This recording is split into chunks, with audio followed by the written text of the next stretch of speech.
Spend some time with Bruce Barragan coming up next on Carolina People.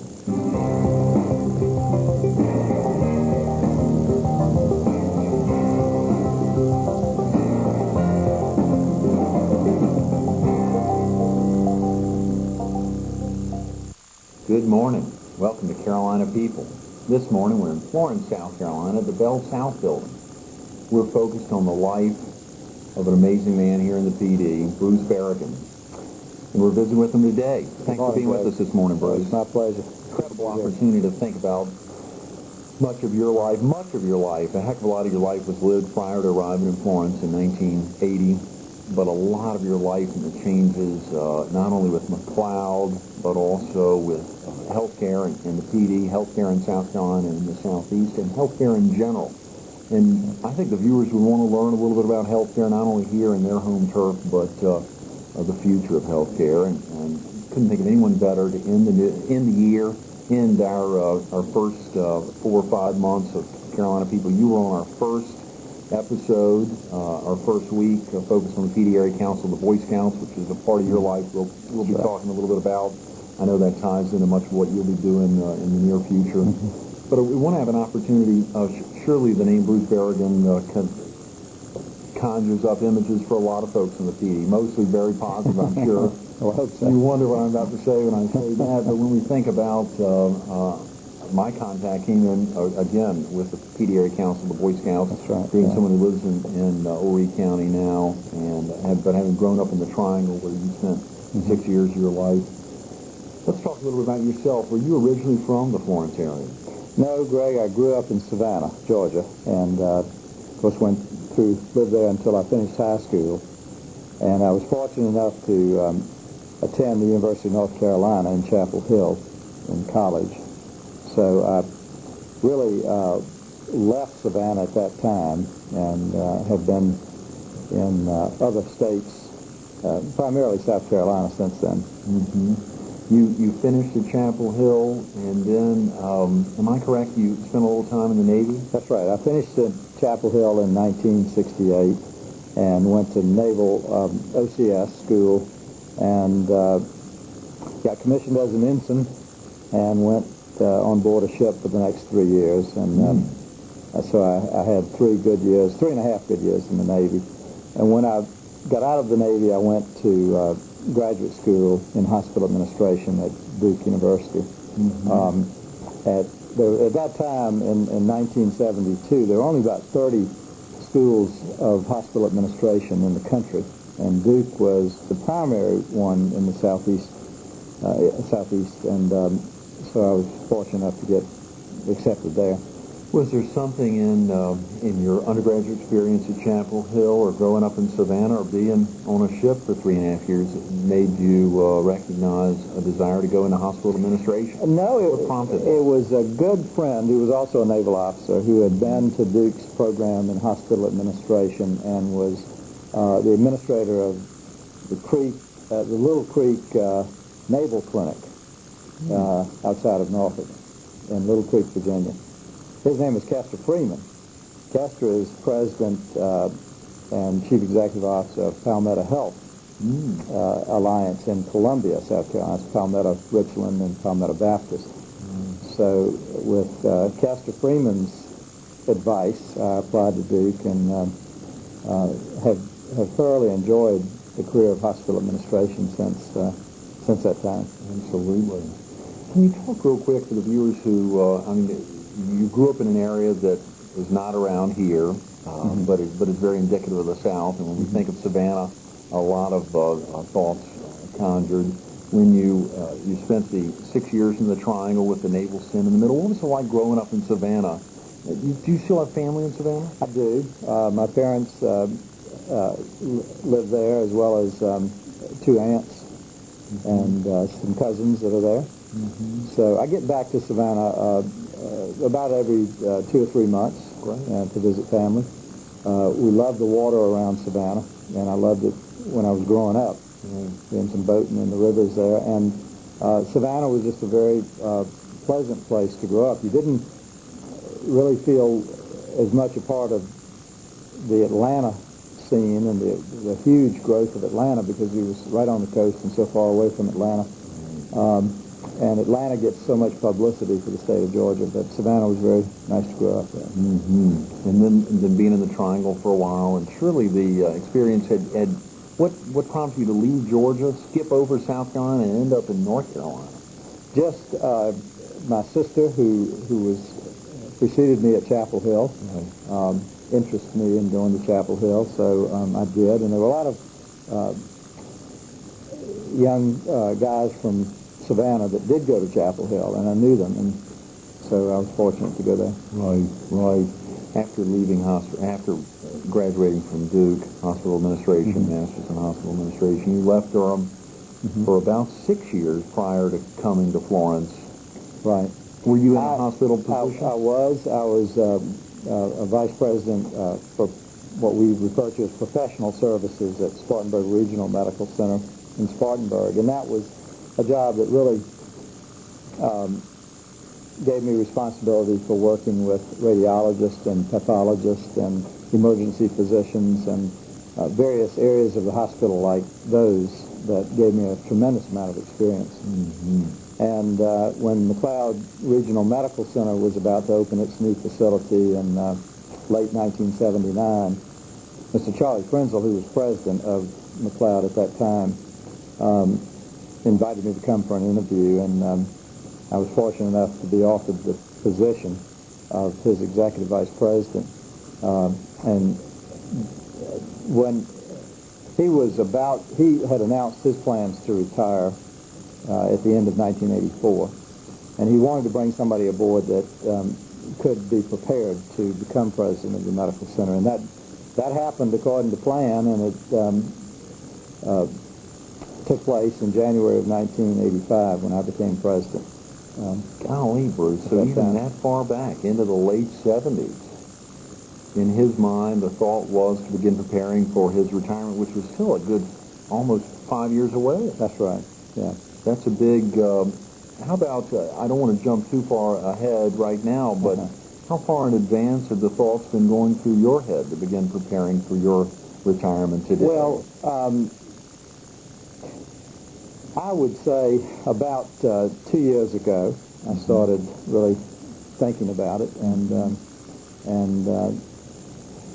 but I was so fortunate to have had the experience of my almost 23 years at McLeod. More than 21 of those I've had the good fortune of working with Rob Colonis. Rob was a vice president on our team, and in 1994 he became executive vice president.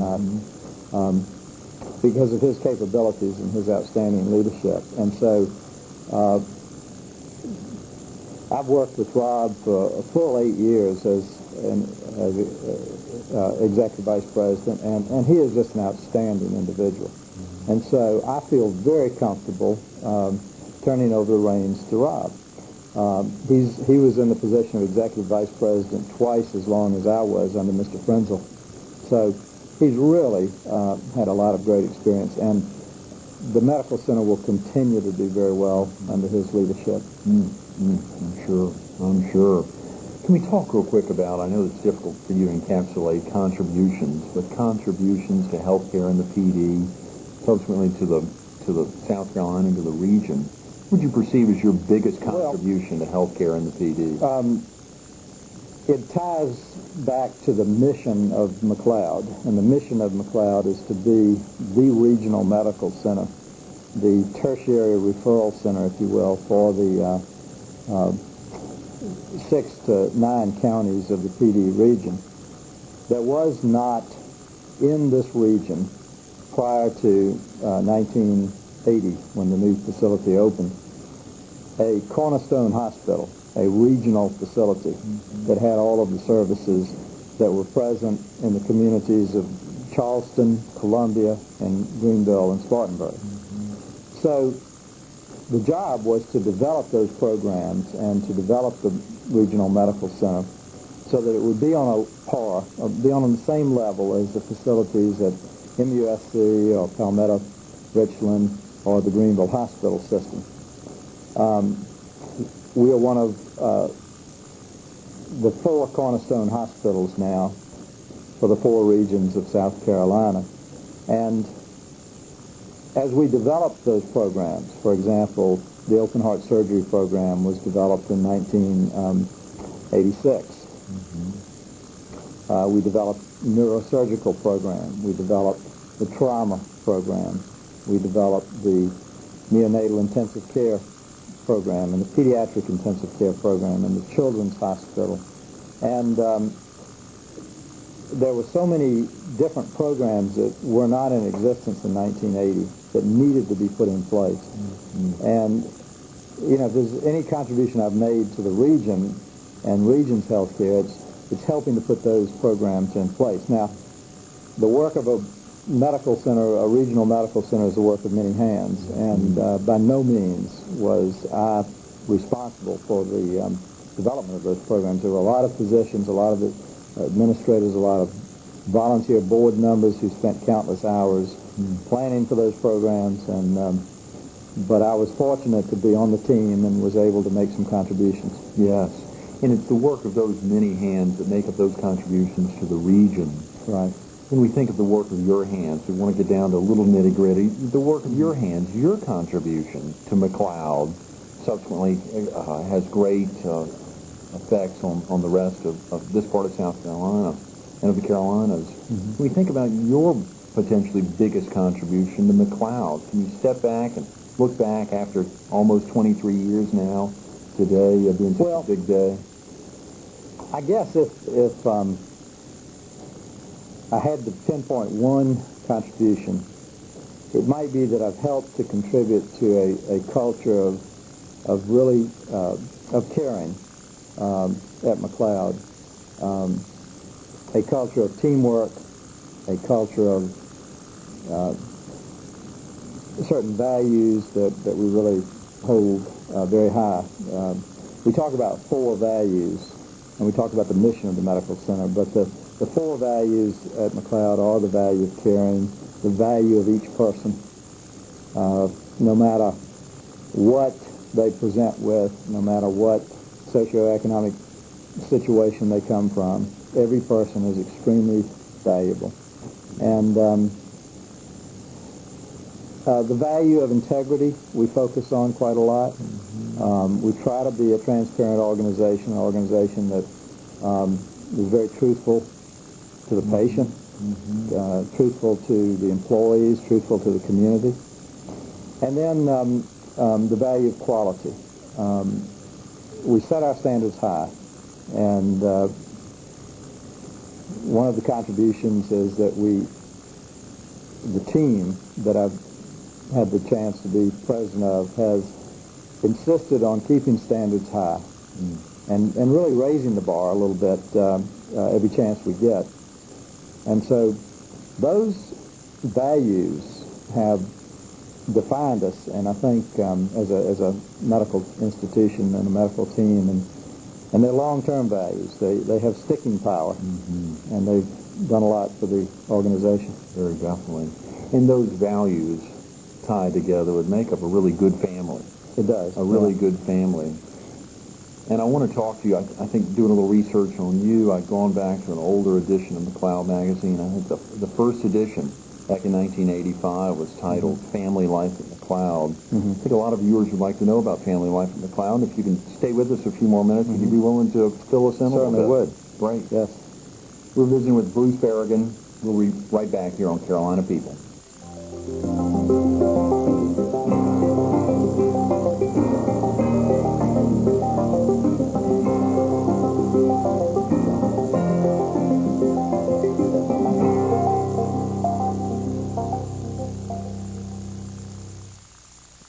Good morning. Welcome back to Carolina People.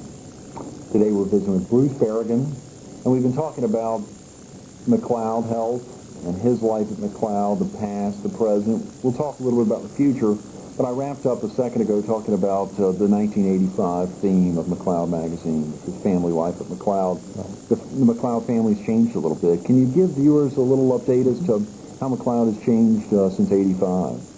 Well, McLeod the family has grown significantly since 1985. But I'm really pleased to also point out that so many of our staff members who were on board in 1985 continue to work at McLeod.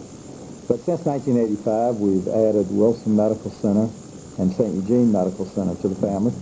We've added McLeod Home Health. We've developed the state's largest network of physician practices in 7 counties of the state. And there have been several other developments of a variety of programs, such as open heart surgery and the Children's Hospital and the McLeod Foundation and McLeod Guest House, and just a lot of different and needed services. So it's grown a lot, but we still have a very dedicated team and a close-knit family. Really, definitely. Are there things, Bruce, when you look back at your tenure as president, albeit you were hired as executive vice president in early 80, in March 1980, and knew that I guess you recognized at that point that you would ascend to the presidency at some point. Well, that wasn't assured. Oh, really? Okay. Okay. No, that was the plan, and if the Board of Trustees still wanted to promote me to president at that time, they would. Unfortunately, they did, but it wasn't guaranteed. That's good, as it wasn't 8 years ago when Rob took that same position. Are there some things over the last 17, almost 18 years as president that you wanted to do maybe but weren't able to, and hopefully that Rob will carry the torch and move forward on? Well, yes, there are always several things. We have recently announced an expansion to the medical center, and those plans are developed, and we're applying for a certificate of need to go forward with them. And I'm very glad that we're at that stage, because additional space at the medical center is very needed. I think the other thing that I would have liked to have seen accomplished is a larger not-for-profit healthcare system in the PD. In 1980, there were 12 not-for-profit hospitals and only 1 for-profit hospital in the PD region. So many of the not-for-profit hospitals were smaller community hospitals that struggled to make ends meet, and they sold to for-profit chains whose owners and headquarters are located out of South Carolina. So today, of those original 12 not-for-profit hospitals, there are only 4 left, 3 of which are part of the McLeod health system. The other one is Marion Medical Center. All the other hospitals in the region have converted to for-profit status. And that's very significant, because the for-profit hospitals, as I mentioned, are owned not by community citizens, but they are owned by out-of-state owners, and they are part of larger systems throughout the country. And the mission of the for-profit hospitals is different than the mission of the not-for-profit hospitals. The not-for-profit hospitals have a fundamental mission to care for all people in the community, and that is a very special mission, and one that needs to be protected very aggressively. So I wish we had had a larger system come together of not-for-profit hospitals. I think it would have benefited this poorest region of South Carolina. Bruce, that ties into something simply. Why do you think Marion Medical Center wouldn't have sold out, for instance, to a for-profit? I mean, they truly believe in the McLeod or the not-for-profit mantra of serving everyone. Absolutely, they did. And Marion looked at that at one point in their history. But McLeod was able to help Marion finance the construction of a new hospital. And with our help, they have done that. They've merged the Mullins Hospital and the Marion Hospital in the new Marion County Medical Center, and they're doing quite well. So And McLeod, at one point also, we've talked with various communities about their hospitals, and at one point we helped to manage the Lake City Medical Center, and we did talk to the former trustees of the Hartsville Hospital about a joint venture to build a new hospital. They elected to sell their hospital, though, after a period of decision making on that. Mm-hmm. But we have between Marion and the McLeod healthcare systems, we have a strong not-for-profit healthcare system that will serve the PD well in the future. Very definitely. Bruce, how about let's flip over to something entirely different. If 15 years ago, let's say, mm-hmm. you or your wife were facing some serious illness. Yeah. What couldn't the any of the community hospitals or the hospitals in the PD, but particularly McLeod, what couldn't they or wouldn't have been able to provide that they now can provide thanks to McLeod? Well, 15 years ago, we were just getting our open heart surgery program started. We had that first year in 1986 to 1987, we performed about 250 open heart surgeries. Very soon, that grew to a high water mark of over 700 open heart surgeries per year. Mm-hmm. And but that was a operation that we didn't have available. We didn't also have therapeutic angioplasty procedures for heart patients at that time, because we also didn't have the open heart surgery program. We didn't have the children's hospital, mm-hmm. and the pediatric intensive care unit, mm-hmm. that has saved so many lives of children that would have had to have been transported to either Columbia or Charleston. Mm-hmm. So, and we also didn't have a very well-developed trauma system for the region 15 years ago. Mm-hmm. Today we have all board-certified emergency physicians. We have a wonderful team. We have two ambulances that the medical center operates, one for hearts and one for children. And we also have helped develop the trauma system for the PD region. Mm-hmm. So it's a much better service now. And many lives are being saved as a result of that. Mm-hmm. Bruce, what's healthcare going to look like 10 years from now? 10 years after you step down as the president and CEO of McLeod, sure, you've got a pretty good feel as to where cutting edge as much as possible. I remember back in September when we were talking, you were talking about new Palm Pilots to the doctors or PDAs that the doctors would be able to utilize to help really get things going quickly. Well, I think that will be a major change. I think physicians will utilize computers more, mm-hmm. to check for drug interactions or to help them diagnose illnesses. I think there will be new technologies developed that will scan the body better and help in diagnoses.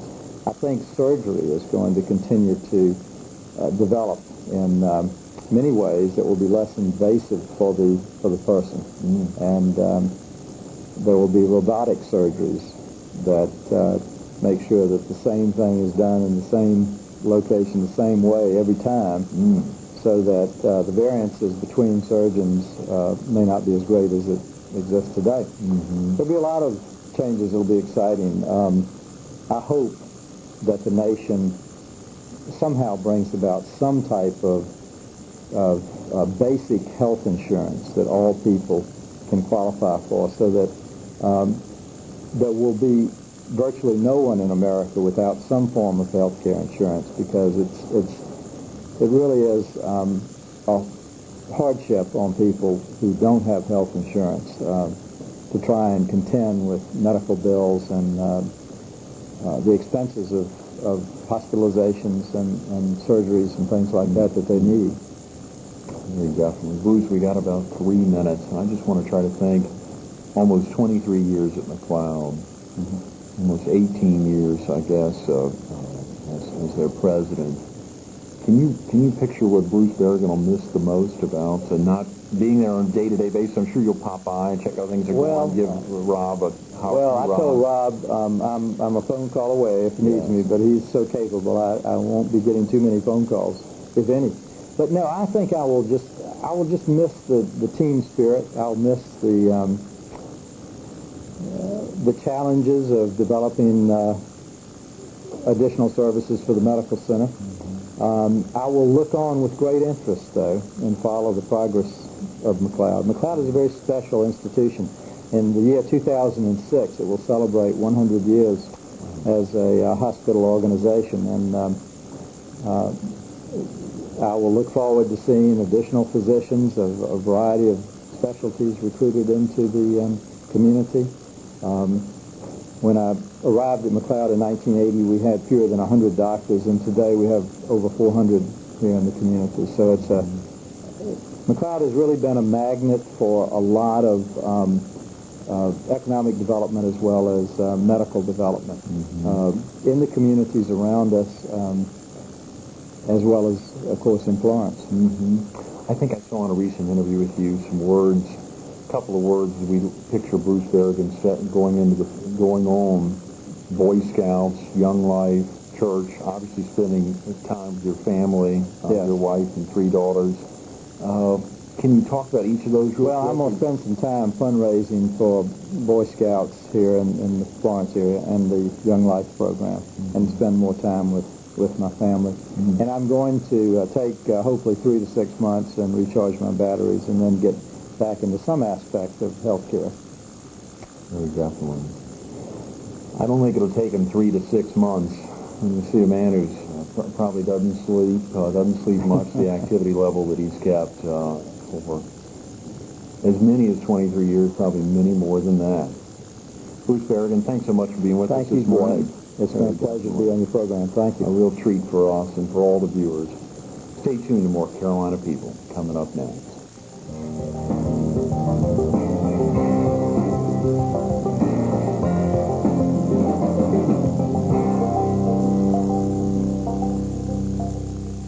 We want to thank Bruce Barragan of McLeod Health for being our guest on Carolina People today. And Happy New Year.